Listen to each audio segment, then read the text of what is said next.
Hey guys, I'm Tim and I'm a street photographer. And in this video, I'm gonna be answering the most Googled questions about street photography.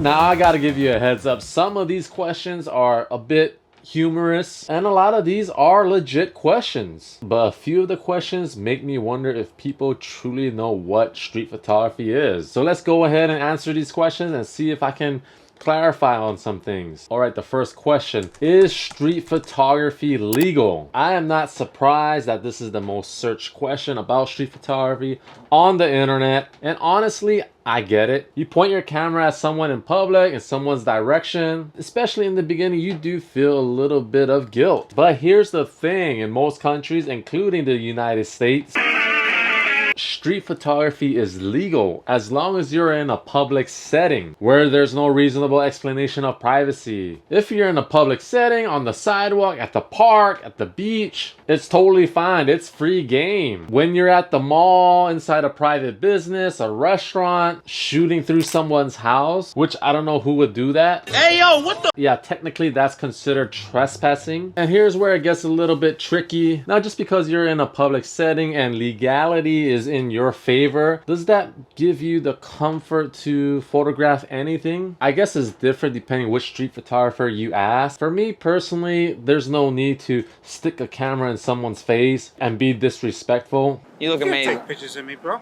I'm not trying to capture candid street portraits anyways. I like to capture a wider scene, more things in my frame. So if it feels invasive, it probably looks invasive. I do fall back on shoot first, worry later. If somebody asks you to delete their photo, if they caught you taking their photograph, heck, why not delete it? That photo probably sucked anyway.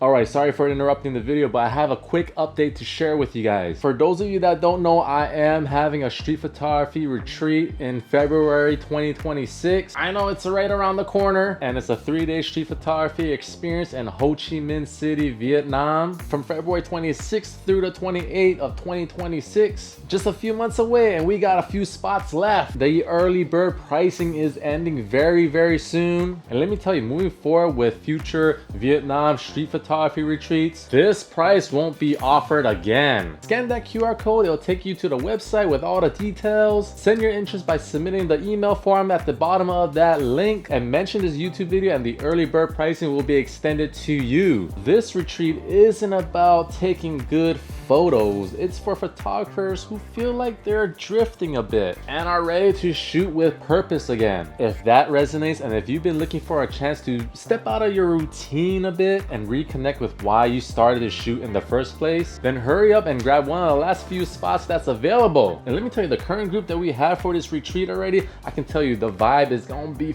fire. So scan the QR code on your screen, or the link will be in the description box down below. Hope to see you in Ho Chi Minh in February. Next question: do you need permission to photograph strangers? Kind of piggybacking off the answer from the previous question, in the public setting, you do not need permission. And once you ask permission, it's not street photography anymore. It breaks that candid rule in what makes street photography unique in itself. You know, we're not directing strangers where to walk, where to go, what kind of gestures to make. We're trying to capture as is. Street photography is about the unposed, unscripted, and honesty. One of the things I quickly do when I'm out shooting is I scan somebody's body language, and if someone looks a little bit off or uncomfortable, I move on to the next thing. So yeah, short answer, no, you don't need permission. Street photography isn't about forcing a moment, it's about recognizing and capturing one. What lens is best for street photography? I'm surprised this wasn't the #1 question asked on Google on street photography. Now, the most common focal length for street photography is anywhere from 24 through 50. So 24, 28, 35, 50. I've traveled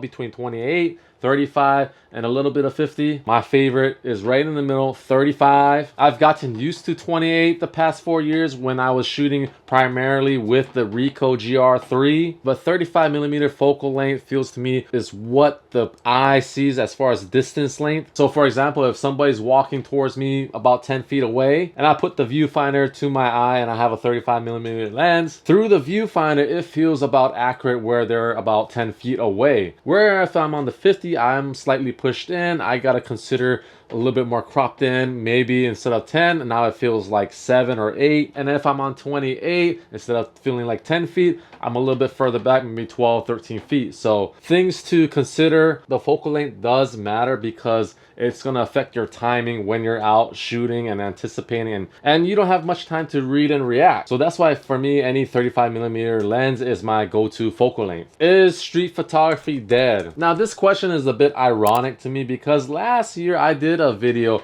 titled "Is Street Photography Dead?" I'll have the link in the description box down below for you to check it out right after this video. And you know what, I bounce back between the answers depending on what day of the week you ask me this question. There are days where I feel like there's no hope for street photography, and then there are other days where I feel like it's thriving. There have never been more people doing street photography than today. There's always pros and cons to things, especially with the influence of social media on the genre of street photography, but I want to side with the more positive. I want to say there's more people learning about street photography, more people learning about the art. The best part to me is more people are out with an actual camera documenting their surroundings. I don't think street photography is dead. I think it's just more confused is a better word, because even within the past several years a lot has changed. Film is making a comeback, back from the dead. We're all inundated with images on social media, on our phones, and a lot of us, and to some degree myself included, has become desensitized to image making, or maybe it's just evolving. I mean, there's also this thing called AI, and so we're in an unusual place, definitely something that I'm not accustomed to. I think the big difference, especially after post-COVID, many people have entered the genre, and I think people lack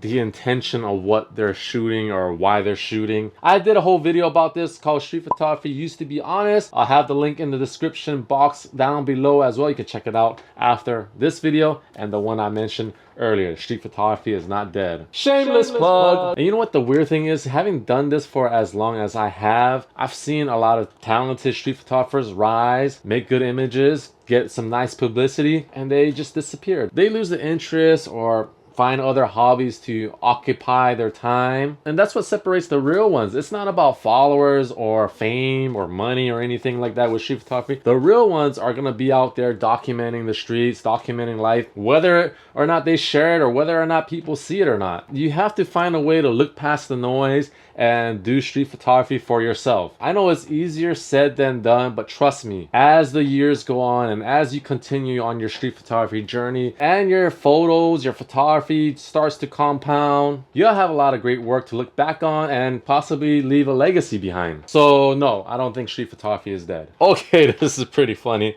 How do street photographers not get punched? You know what, since doing this, since 2010, I probably only really got into one confrontational moment, and it wasn't really confrontational. It was obvious I was taking the man's photograph because I had the flash on, and obviously I was pointing the camera in his direction. But I think the subject, the guy, was already not in a good mood to begin with, but nothing ever escalated. He never got in my face. I never had a situation where it got crazy like that. And before it even gets to that level, many times I just diffuse the situation. Now, when I say many times, this probably happens maybe once every other year or so when somebody questions why I took a photograph. Did I take a photograph of them? Being respectful and polite can go a long way. And like I mentioned earlier, at the end of the day, the photograph probably sucks anyway. So if you don't want to cause a scene, just delete the photo. As simple as that. But even before getting to that point, I mean, I take a photograph and I walk right past them. They don't have a second to compartmentalize whether or not I took a photograph of them. If I pressed the shutter button, stood in the same place and made eye contact, then yeah, things could get weird. Things can get awkward. When you lock eyes with another subject matter after taking their photograph, it's like a confirmation receipt that, hey, I took your photograph. Is it okay? So yeah, those are some of my techniques. Just walk past them. Do the old Gary Winogrand trick where you think something's wrong with your camera. Next question. Oh, this is one of the most searched questions, really? Is street photography creepy? Honestly, sometimes it could be.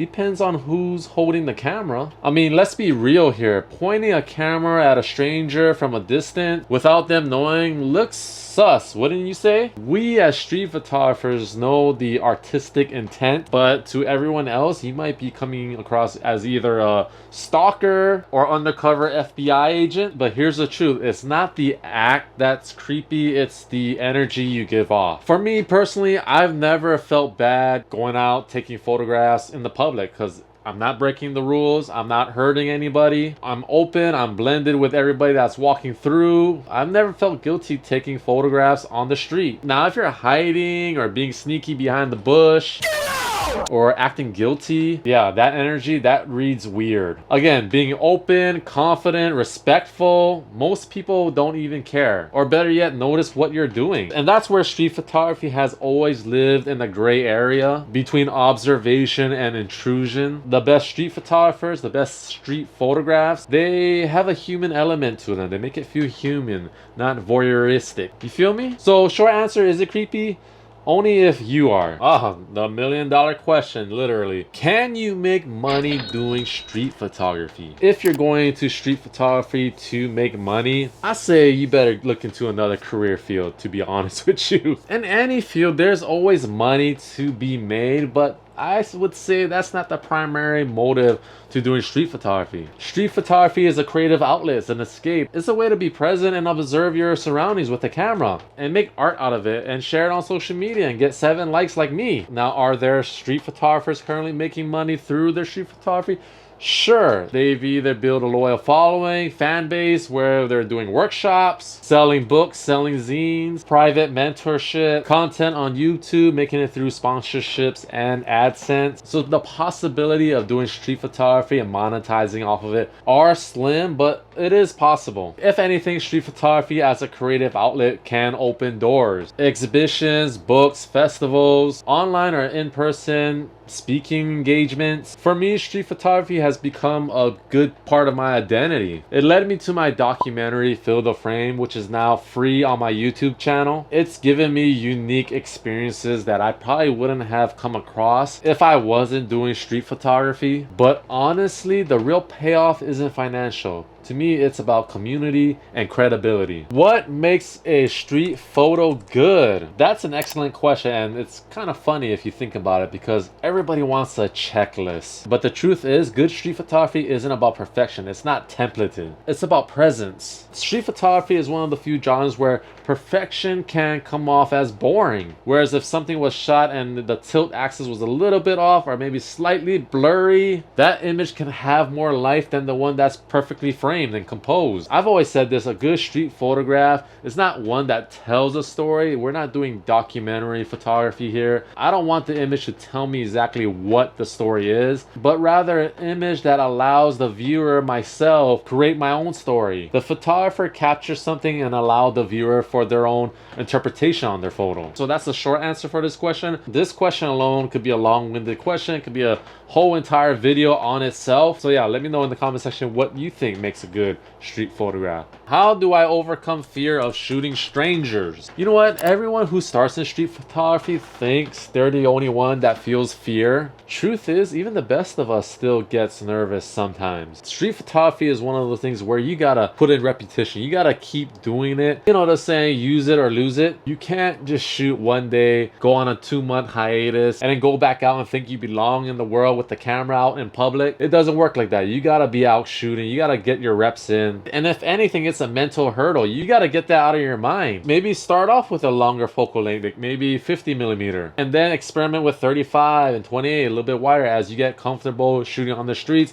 getting closer to subjects. Because the more you shoot, the quieter your voice gets. You realize most people don't even notice, don't even care. And the few people that do see you with the camera taking photographs out in public, usually a smile dissolves the entire situation. My advice, start small. Target a low-hanging fruit, maybe an event, food market event, some place, some event with a lot of foot traffic. where the energy of the crowd can hide your hesitation. So again, shoot first, apologize later. Let me know in the comment section which question caught you off guard or caught your eye. And to those that are new to the genre of street photography, Googling the questions all day and night, you can Google all you want, but don't forget to go out there with your camera and find your own answers. So if you enjoyed this video, hit the like button, hit the subscribe button as well, and you know that notification bell, hit that, and every time I post new content or video, you'll be notified. Until then, keep shooting and stay safe.